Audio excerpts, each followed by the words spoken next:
somewhat unique in working for one company my whole career. I worked for Raytheon for 42 years. But I had lots of different jobs, and I did lots of interesting things. So let me tell you about one thing that I did in 1973. And the reason that I remember it's 1973, does anybody remember what happened in 1973? Big political thing? Gas shortage. Gas shortage, oil embargo.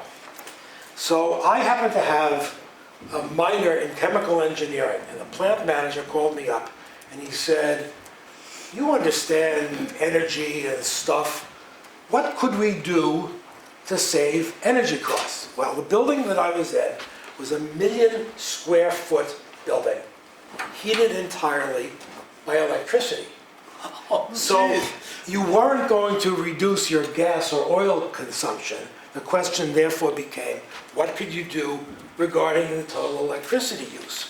And it turned out I had just been working a project where they were building printed circuit boards, which was right next to a fab area where they were building parts. And Raytheon built very small numbers of components. I mean, if you're building radars, how many radars do you build in a year? Not a big number.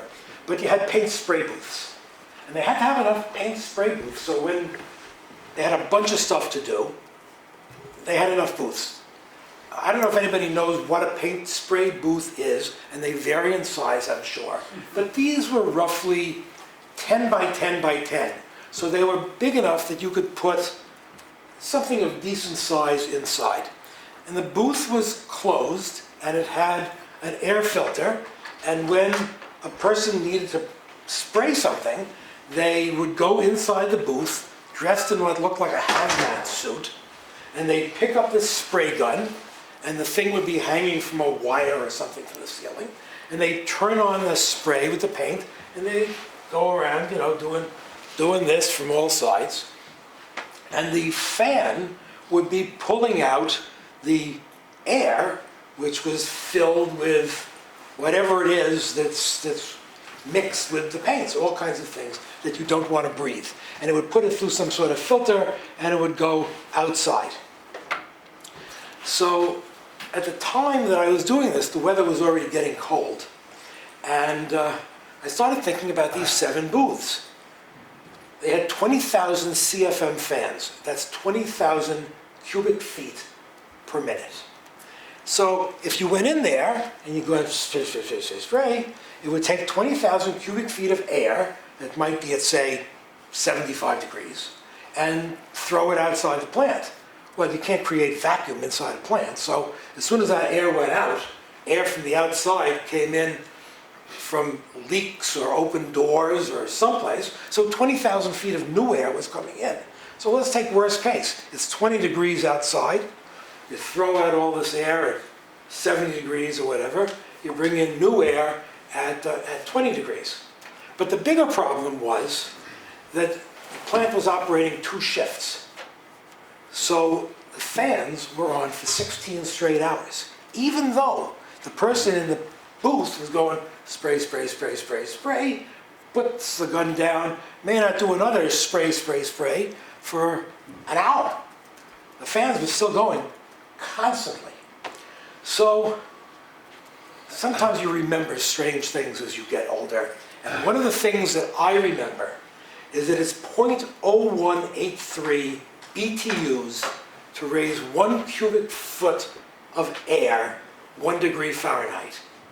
And that's only relevant because I took the 20,000 cubic feet per minute times 60 minutes to an hour times 16 hours in a day and 5 days in a week, and I figured, well, it's not a 50-degree gradient all the time, maybe it averages 25, and I went through all the math for the 7 booths, and it turns out to be about, in today's money of what electricity and gas costs, in today's money, it'd be $600,000 a year. You kidding?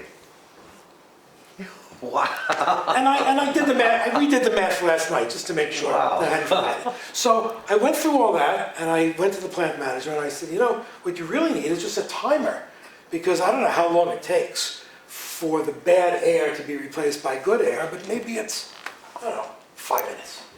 So after the person takes his finger off the sprayer, why don't you just set a timer, and when the timer hits 5 minutes or 4 minutes or 10 minutes or whatever the secret number is, then it automatically turns off the fan. It shouldn't be that hard to do, and somebody with a sensor should be able to figure out how many minutes it takes to clean the air.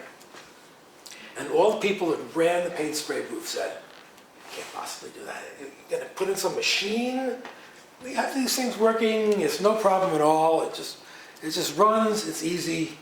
Your math can't possibly be right. And nothing ever happened. So that was one of my more interesting failures. But I've remembered it ever since. Okay, so I've got a bunch of other stories which I will not hit you with at this point unless things seem to be quieting down. But anybody who wants to come up to the front, can come up to the front. Well, I want to first ask you about this 1 million square feet heated by electricity. Yeah. I mean, that's crazy. Well, the plant is in Andover, Massachusetts. It's still there. It's a full electric plant. I'm aghast at that anyway. But let me just tell Is you. that better than an oiled? Or But they're all gonna. They're all petrochemicals. Yeah, but you know, it just. Yes, it's an all-electric plant. It was built in 1969. I don't know whether that has anything to do with what was then popular or not.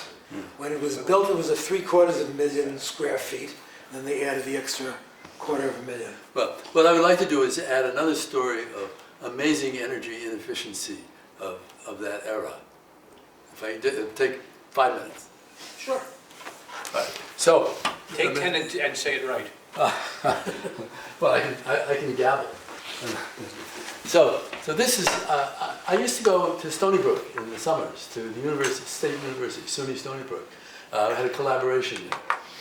And so you get this gasoline shortage. That was a little bit of a problem because I was driving several hundred miles and I had to tank up on the odd numbered days. They had a bunch of ways of rationing the gas.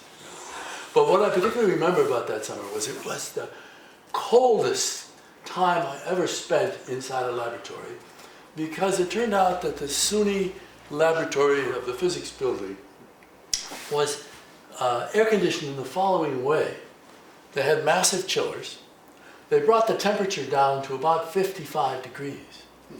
And then, to make it livable, they turned on the electric heat to bring it back up to a comfortable temperature. So you get this energy shortage. What do?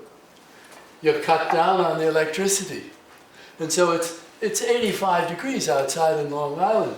In this laboratory, everybody's wearing 2 sweaters and going around because they have turned off the heating level, and we're all stuck at 55 degrees in the middle of the summer, in the hot summer. I hope they fix that. I don't know if they ever did. I'll add one more thing about heating and cooling that sort of came up at the same time. If it's in the summer and you run light bulbs, say, in your house, you leave the light bulbs on, all the energy that comes out of the light bulbs, assuming your windows are closed, windows have shades on, whatever, all the photons that come out of the light bulbs hit walls sooner or later and get absorbed inside the building.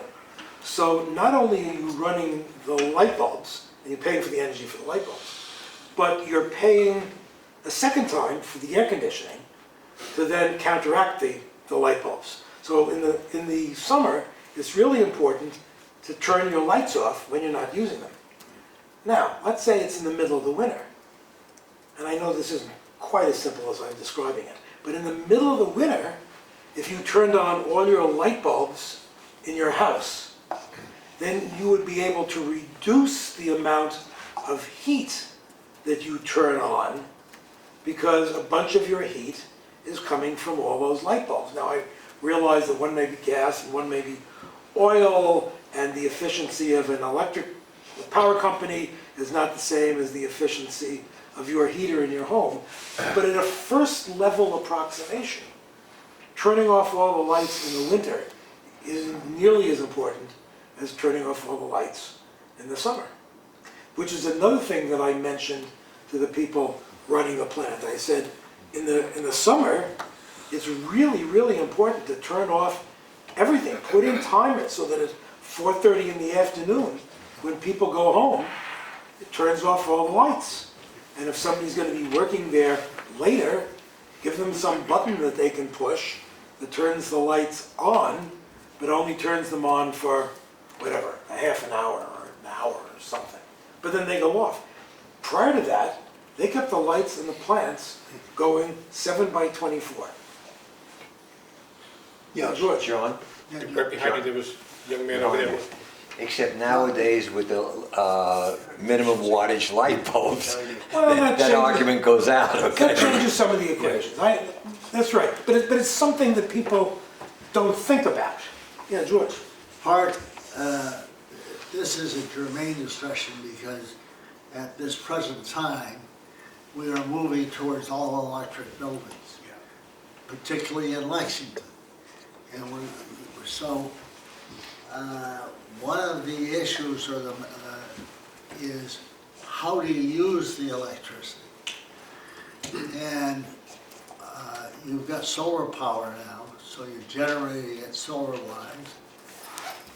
Wind, which is really not a New England thing, and I can go into that. Except for hot air. Some of the way, well.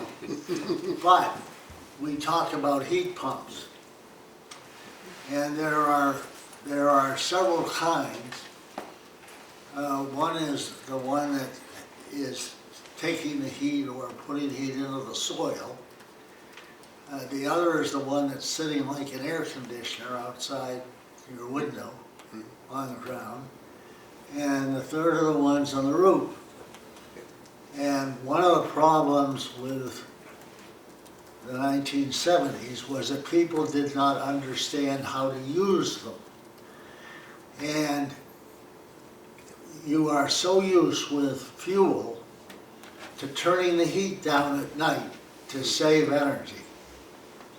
When you do that with a heat pump, one of the air heat pumps, sitting up on the roof, and you turn the heat down, they cannot bring the temperature back up in the morning. So they have a backup supply. It's either gas or electric, and they pump the living crap out of the electric meter from 6 to 9 in the morning and use more energy than if you run all day long taking the temperature change out of the air. So the newer equipment and the education as to how to use it means that it's easier now, or it's more efficient now, to go to all electric than it was before.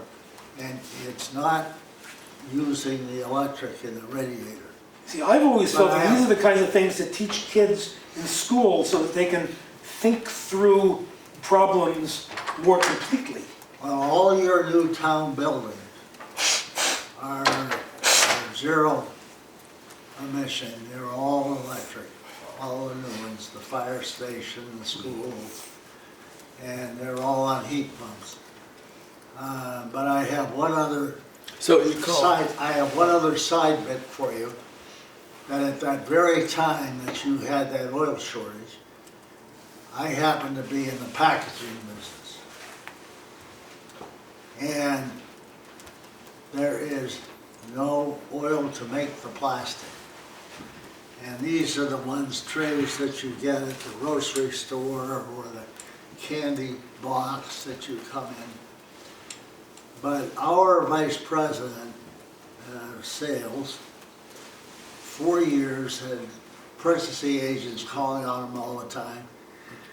And they'd always go out to lunch. But the purchasing agent never picked up the tab. Our VP picked up the tab. So when the oil shortage came, everybody was given an allocation. So you could only have so much, and it was less than what you'd be using. But we didn't have any limit on ours because our VP had been in such good graces with all these purchasing agents over the years that we got everybody else's allocation. So we really ran away with a business during that period of time. So it does pay to be good on occasion, I just want you to know that. Shirley, you got something? No, Oh, okay. I'm good. Okay, so that probably hits the energy one. Somebody else have something?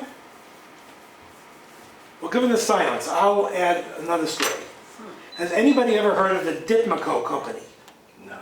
Okay. Say it again, what is it? Ditmaco. Could you spell that? Could you come up to the? No, I'm not gonna spell it intentionally. Could you come up to the front, please?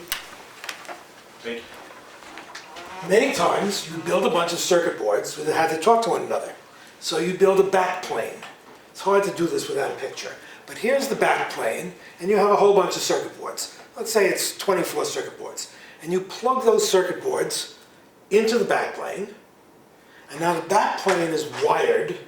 Back in the days when I dealt with this, these were actual physical wires in the backplane, and it connected all the circuit boards to one another. So if you knew from pin number 3 on this circuit board, it was supposed to go to pin number 8 on that circuit board, then you had a wire going from one to the next.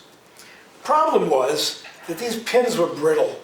And when you plug 24 circuit boards into a backplane, it was fairly common for one or more pins not to work properly. Maybe you didn't plug it in quite tightly enough, or maybe the pin was bent a little bit. Maybe there was a problem. So the question was... John, was there a connector on that circuit board, the back Yes. one? Yeah. It's a physical connector Yeah. for each one of the 8, say? Yeah, so in theory, the thing should be working just fine, but in practice, oh.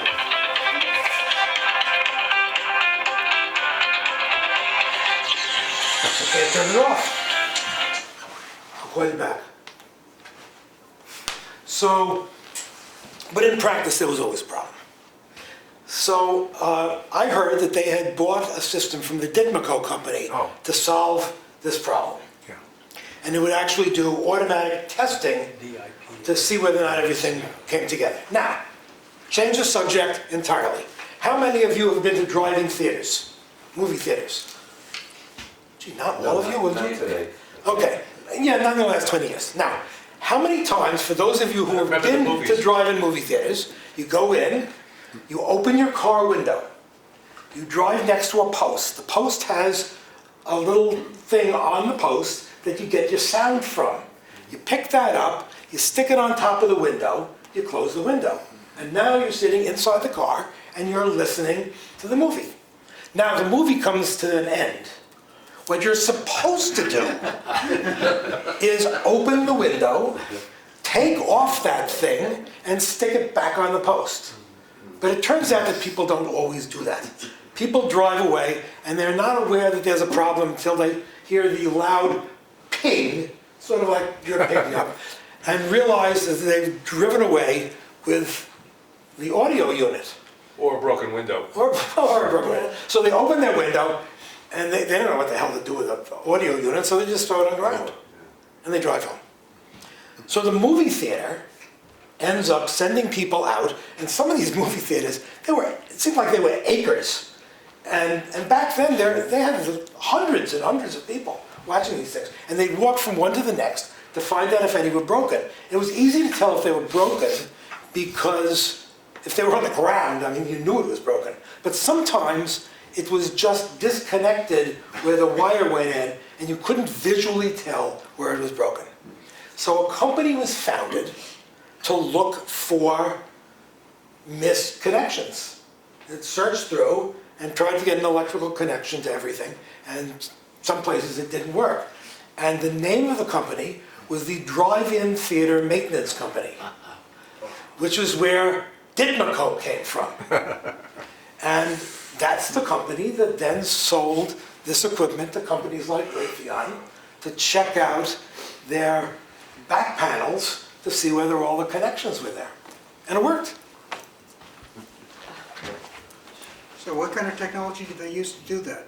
Beats the hell out of me. Okay. At that point, I was a manufacturing engineer, and I knew about the problem, Yeah. and I heard the story, and I've remembered it ever since, but I never worked the product. John, while you're up, just push the lights on. I'm falling asleep here. God. So Wow. when did, I mean, you say surprisingly few people here remember drive-in theaters. Well, the last drive-in theater that I remember was at Fresh Pond. Oh, the one in Mendon was open longer than that. They're open on the Cape still. The Yarmouth one is open except on the weekend. There aren't many that are left, but most of them went away, I'd say 25 years ago. And they use FM radios, of course. Yes. They don't use those units.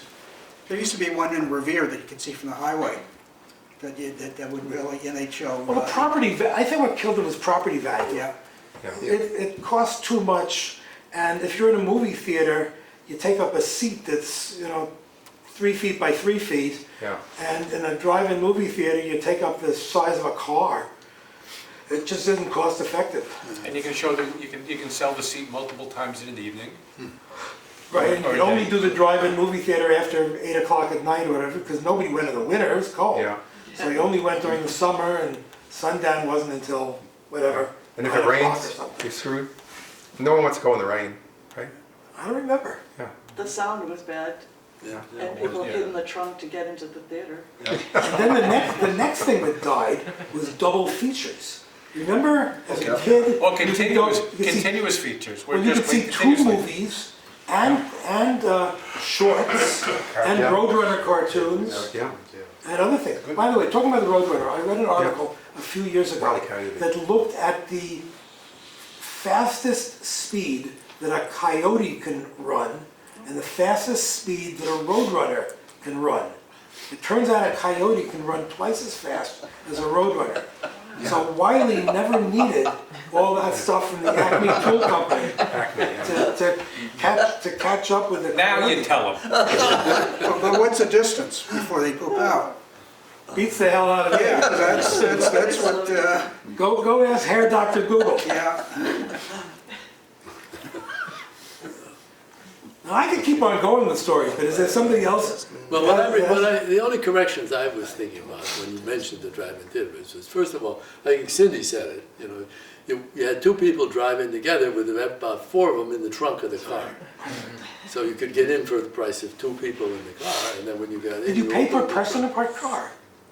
No, we paid per person. Must have been, yeah. Otherwise, I don't why would you? remember. I don't remember. I can't remember. No, it was per Some person. places, I know, because my friends were in the trunk. Yeah. It was per person. That was the other thing. And the other thing about watching the movie, it depended. If you went in with a bunch of friends who watched the movie, you went in with a girlfriend, the chances were you were not fully attentive to the movie. Yeah, yeah.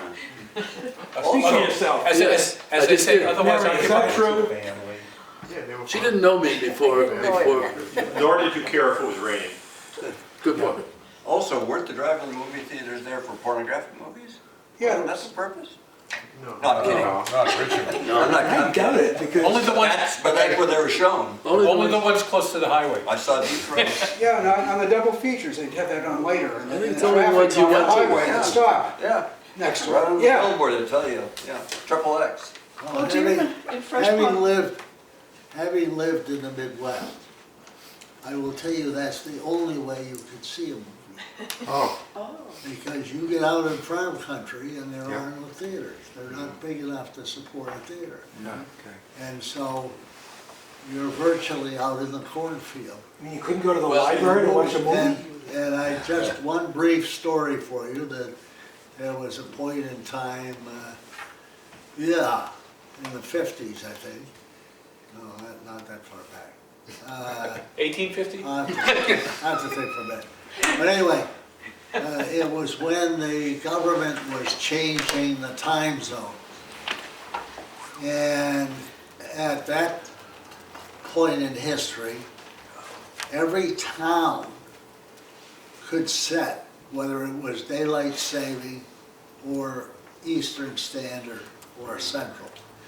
So you would go through Indiana and you pick up a train schedule. And you didn't know whether you were on standard time or on daylight time. And every damn town was different. It was crazy. In Arizona, the reservations are different. So they decided that they would make, it had to be statewide. If you're going on standard time, it had to be by the state. But they also moved the date line towards Illinois. So now we're out here, and they've lost 2 hours. And the theater couldn't open till almost 11 o'clock at night.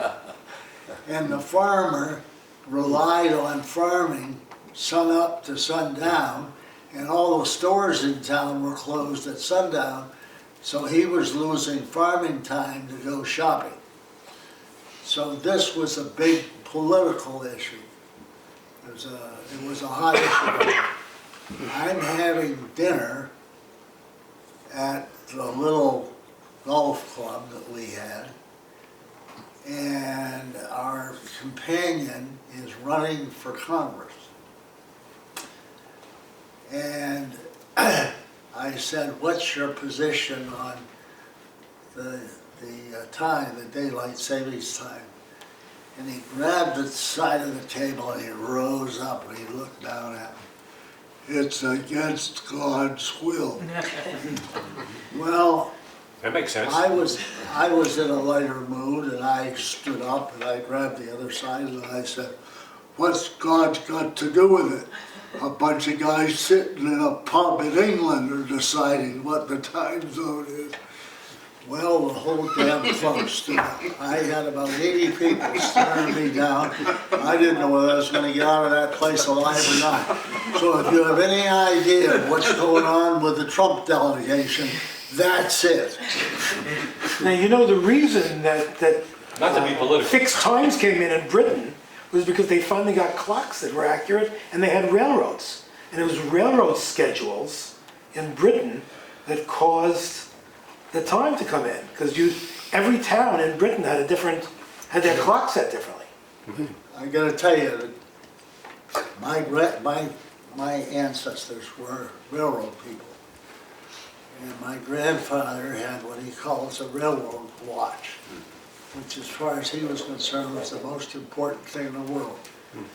And at 85 years old, I saw him climb on a locomotive in Meredith, New Hampshire, and ream the engineer on the train in Boston and Maine for being about 3 minutes late. And if anybody was in the railroad, they ran on time.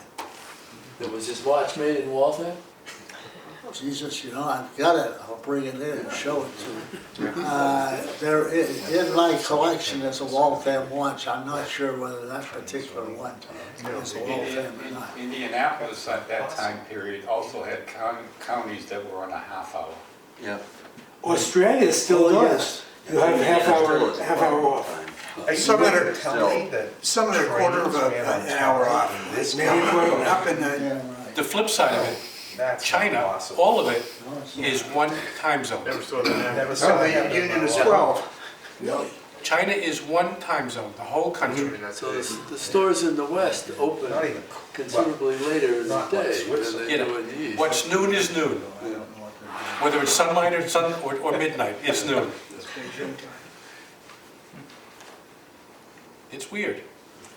Okay. I have a serious question that I think a lot, you know, for instance, when I started my career, I didn't know where it's going to land. And I'm pretty sure a lot of people just kind of by chance that they landed their first job, and then thereafter maybe many other jobs, and depending on their situation. So I was wondering how many people here really set out to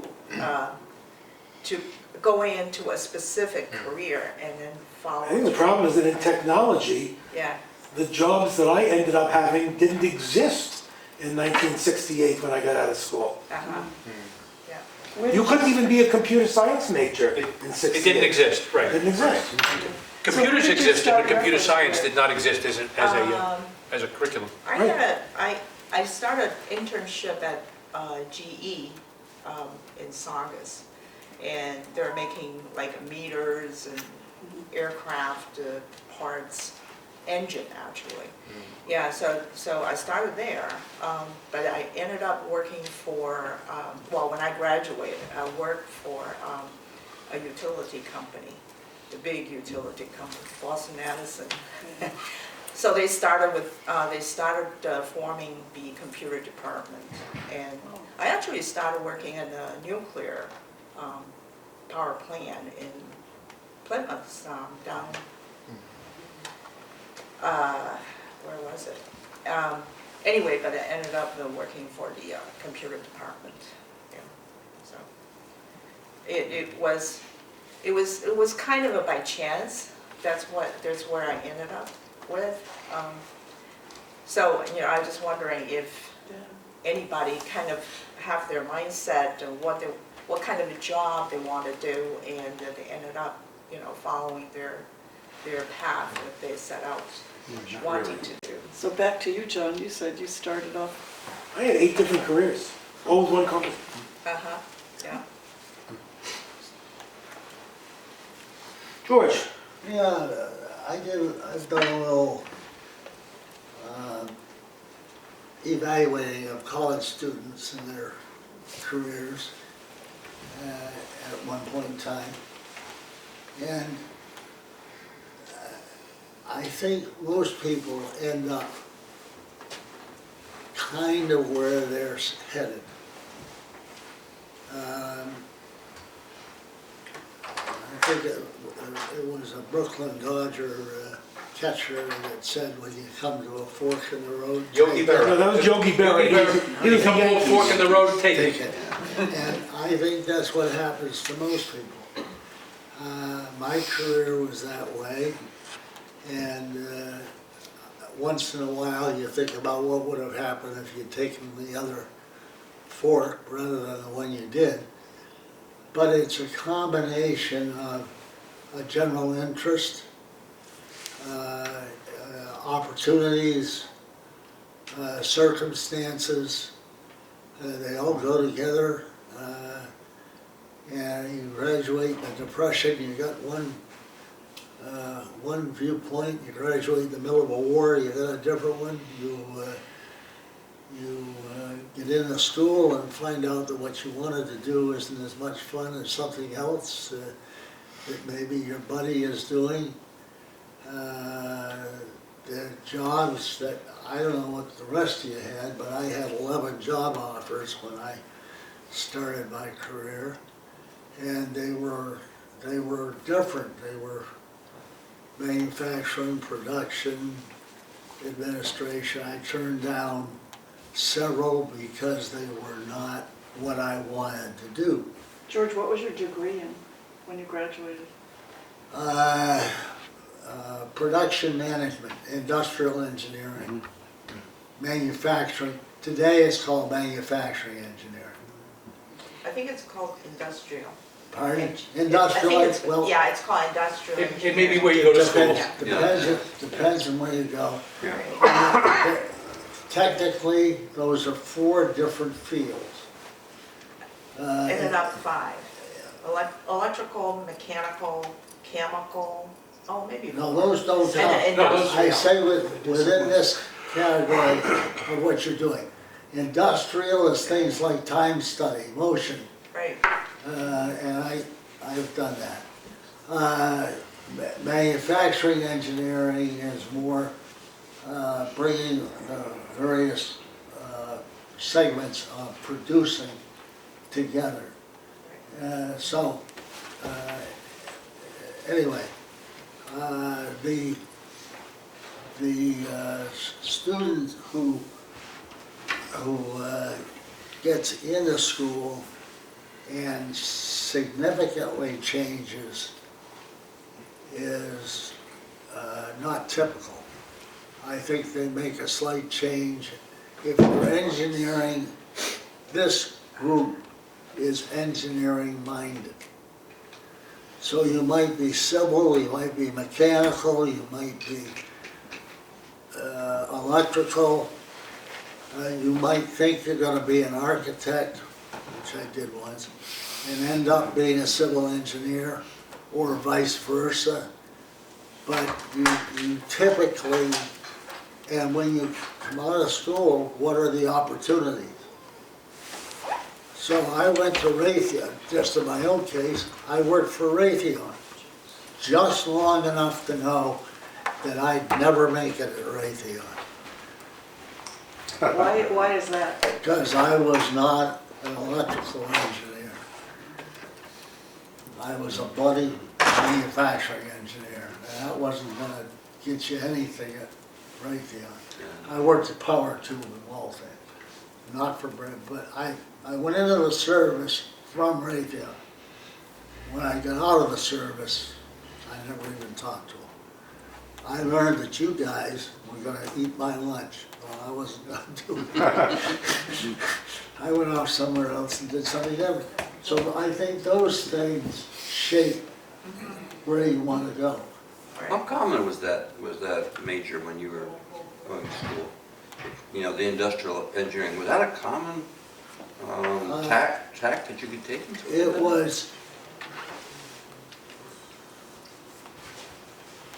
It was a different tack than it is today. And it was considered at a school like MIT, it was considered where you went if you couldn't pass any of the other courses. Okay? Seriously. Well, I think you remember Northeastern, when I was there, there was an industrial engineering. There was definitely an industrial engineering, and in the World War I days, Frederick Taylor out in Framingham started the scientific measurement of labor, doing things like filming workers and then putting the film up and being able to see what they did in stop time and then modifying their behavior. Isn't that where cheaper by the dozen came from? Yeah. And anyway, and I did that. And I can take a stopwatch and I can measure. I had, at one point, I had 2,200 people on piecework, measured that way. I had 19 time study people, measuring, setting standards. I had negotiations with the international unions on whether they were good or bad. I've had people walk out, close the plant down, have a strike over an incentive rate when we were the only supplier of steering wheels in the entire United States. Lots of fun stuff. But that was in the end again. Those guys said, the hell with you, we're going back to our farm and hoe the fields and feed the hogs. That's right. And I got Ford Motor Company, General Motors, Chrysler, Boeing, all waiting for their product. Boeing has steering wheels? Yeah. They better. They did in those days, they don't anymore. And boy, I'll tell you, the difference in a cockpit is amazing. So,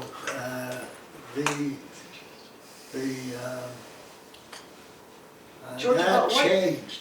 About what year is this you're talking about? This is well, I got out of college, let's see, so I got out of the service mid-50s. 1950s. So this is the mid-50s when this is going on. And the measuring, so industrial engineering changed from measuring labor to measuring machinery processes. And then the big thing was machine control. And then there's a lot into product flow techniques, robotic movement of product. Today, a lot of it is plant layouts and robots who are working with you. They're standing beside you, they're your partner. Used to be a live person, now it's front. They're placing material to be worked on, or they're even attached to you to take the load of heavy weights, or there's all kinds there's a big thing right this moment in history where you have a robotic helper with a laborer. And but that's what that field, that's the kind of thing that went on in that field. And in the universities, it depended on the time in history and the type of university, what that particular field is. Because I remember, I think, some of my friends were doing industrial engineering, and this was in the late 60s. And it seemed like they were doing industrial, they were doing a little bit of mechanical, a little bit of electrical, a little bit of this, a little bit of that, process engineering and all these other things that you were talking about. And that, they didn't do a deep dive, but they were integrating all these different types of engineering disciplines. Well, you got all the maintenance activities, for example, falls into that category. I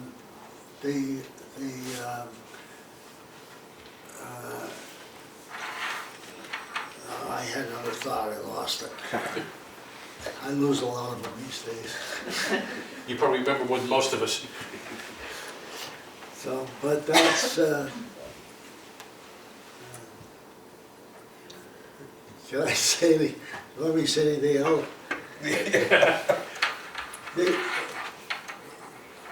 So they were integrating a lot of the Yeah. different. Oh, the other thing I was telling you is that one of the other things in this gets you into human relations and personnel. Because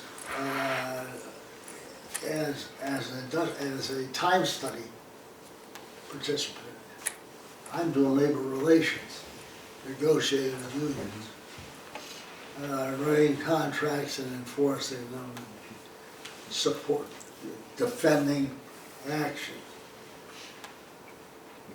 But one of the big issues is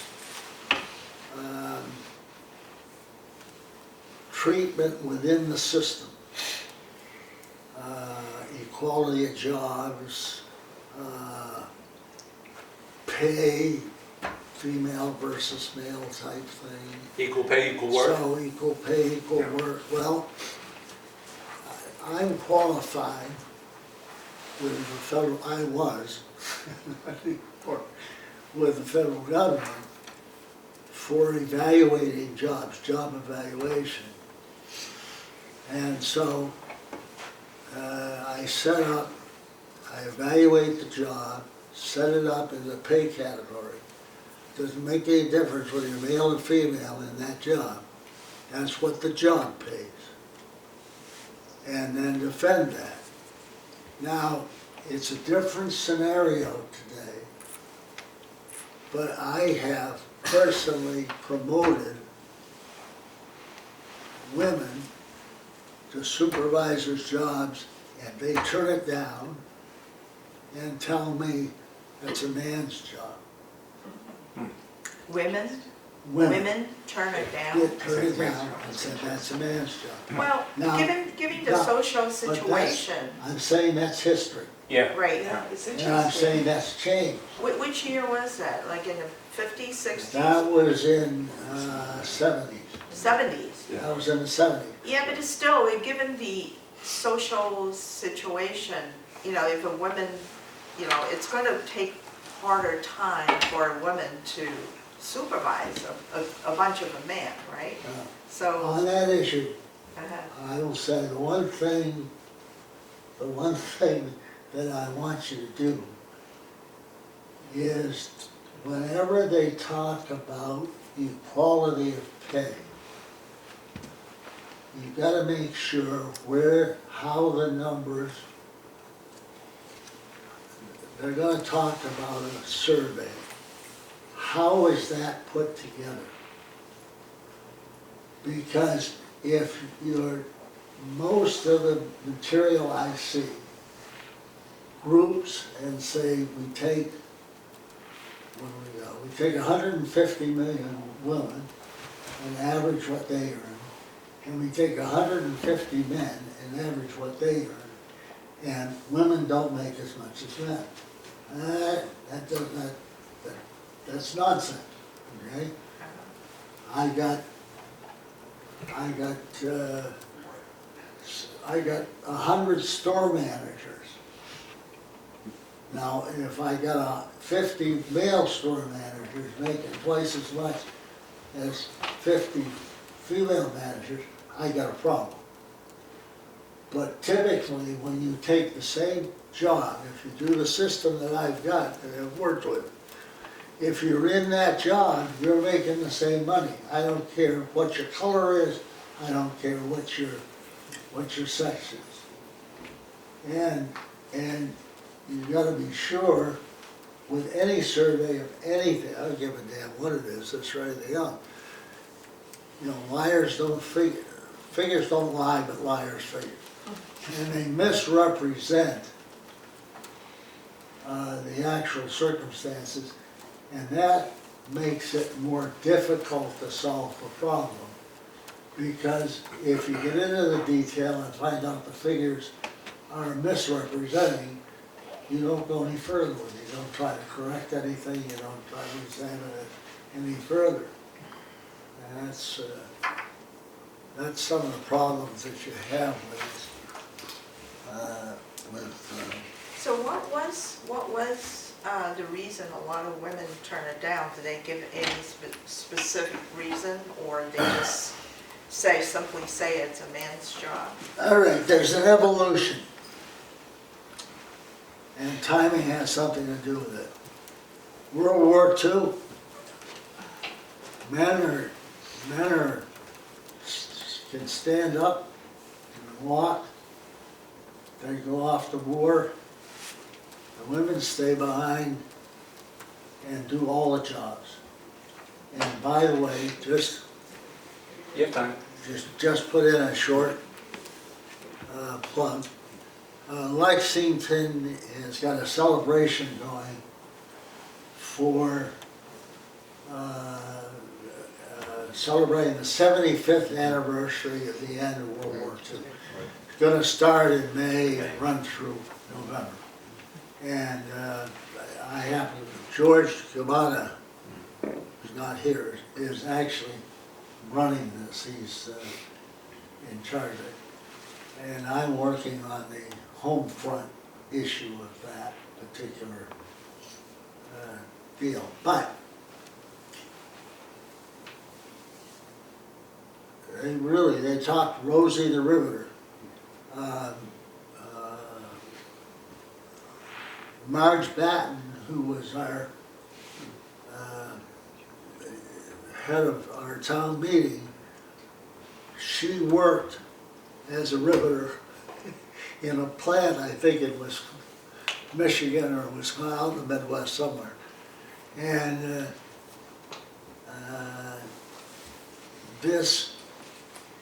and I can tell you that all the women were doing something in the war effort. Now the war's over and the men come flooding home. The women got married as soon as they showed up, got a little house, started a family.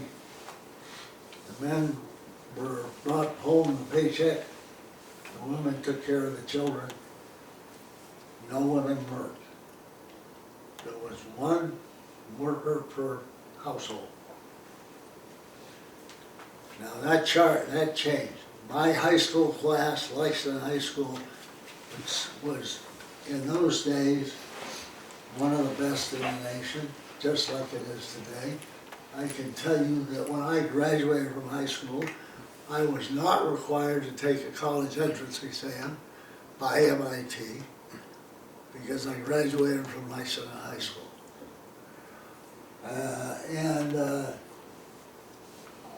Or Tufts or BU.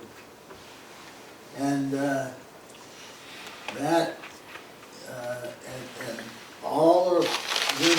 my class went to, either did not go to college or went to junior colleges, secretarial type jobs, clerical type jobs. Katie Gibbs in Boston. And school, yeah, and school teachers Right. and nurses. Okay? That's what they did. And the man did, my class was 400, 4 women. Yep. Now, that has been changing. I've got 4 daughters, no sons, 2 lawyers,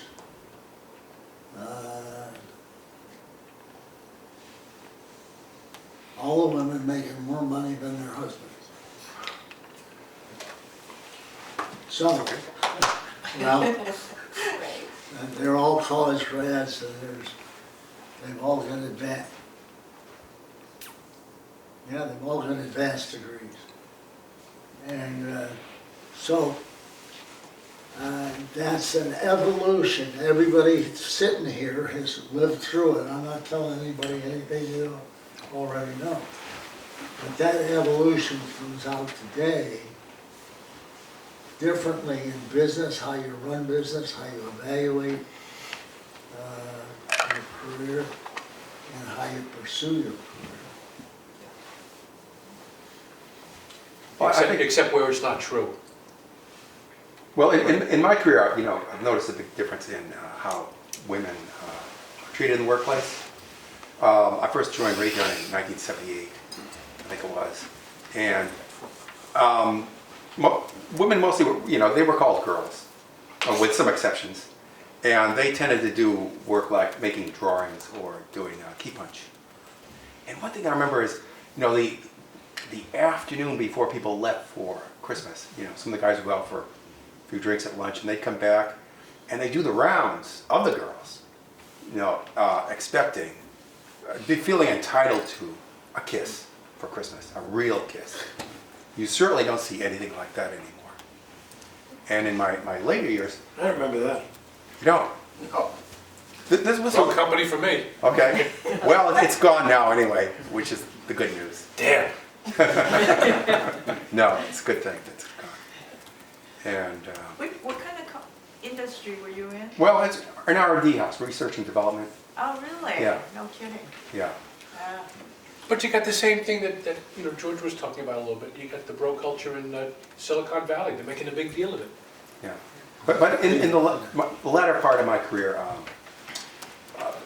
Raytheon's very different now. There's a lot of women working there as managers, and my experience is they're really very good. And it's not because they bring some kind of soft or feminine quality to it. They're just really good at getting the job done.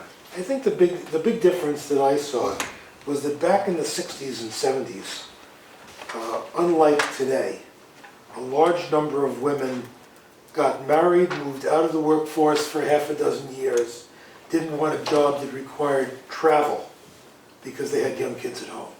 And that tended to keep them away from certain kinds of jobs. So if a manager job required traveling to other locations, Yeah. they weren't available to do it. And I think what's happening today, from what I've been seeing, is that more and more women are looking at their career as the first thing. A lot of them are not having kids, or they're not having kids until they've already established themselves in a job. I remember the first time that I had 2 women come to me and said, we'd like to apply for one job. We're both pregnant, we're both going to be out, we would both like to come back and work 20 hours a week, and we'd like to figure out a way to get one job for the 2 of us. Were they already working for the They company? were already working for me, Oh, okay. and they were doing relatively similar stuff. So I said, well, the biggest problem that I've got is going to be the overlap. One goes home, the other comes in. I said, if you can figure out a way where you overlap by, say, half an hour, so you could tell the other person, typically, these were programmers in most cases, programming and design. I said, so as long as, and you couldn't do it from home back then. I mean, we didn't have the internet and all that stuff then. So I said, if you can figure out a way to transfer the work between the two of you, I'm willing to try it. So, it took a lot of work to get HR to buy into this. And the key, it turned out, is that they had to work 24 hours a week to get benefits. Yeah.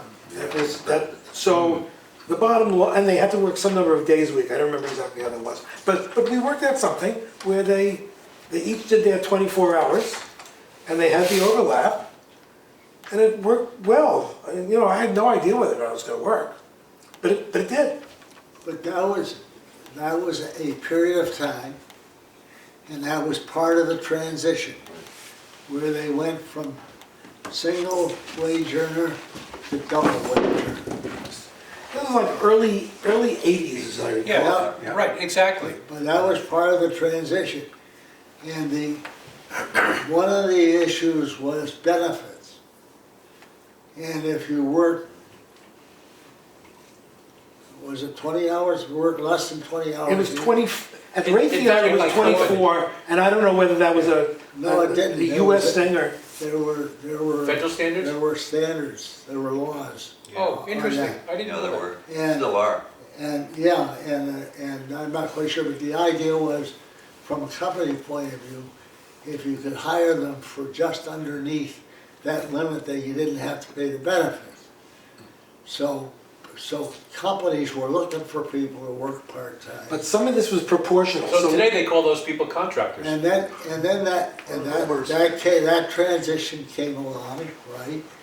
And then today, I'm not current on the I think labor at law. 39 hours is considered paid, you know, you get company benefit if you work 39 hours. That sounds like a lot. No, that There's federal was, standards, and the companies can always exceed those standards. that was high, but, But but also, the certain things were proportional, so when they worked 24 hours, they didn't get the same number of sick days and vacation time.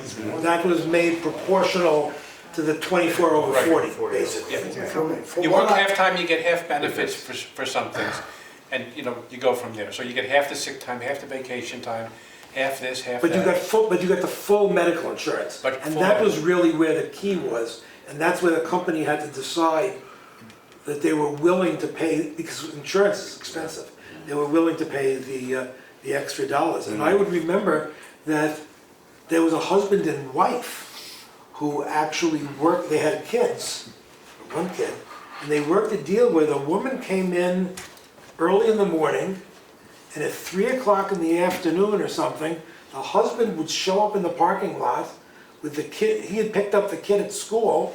The kid would be in the back of the car, and she'd come downstairs, and he'd get out of the car, and she got into the car, and she drove home. That's a great idea. And then they started second shift. It's that, so he worked on their hours, and it worked. Yeah. It seemed wacky, but it worked. How did he get home? Because they had two cars. She came in the morning with her car, I got it. early. She parked it in a place, told him where it was. Then she got into his car with the kid, and he would take her car home. Very creative. It was very creative.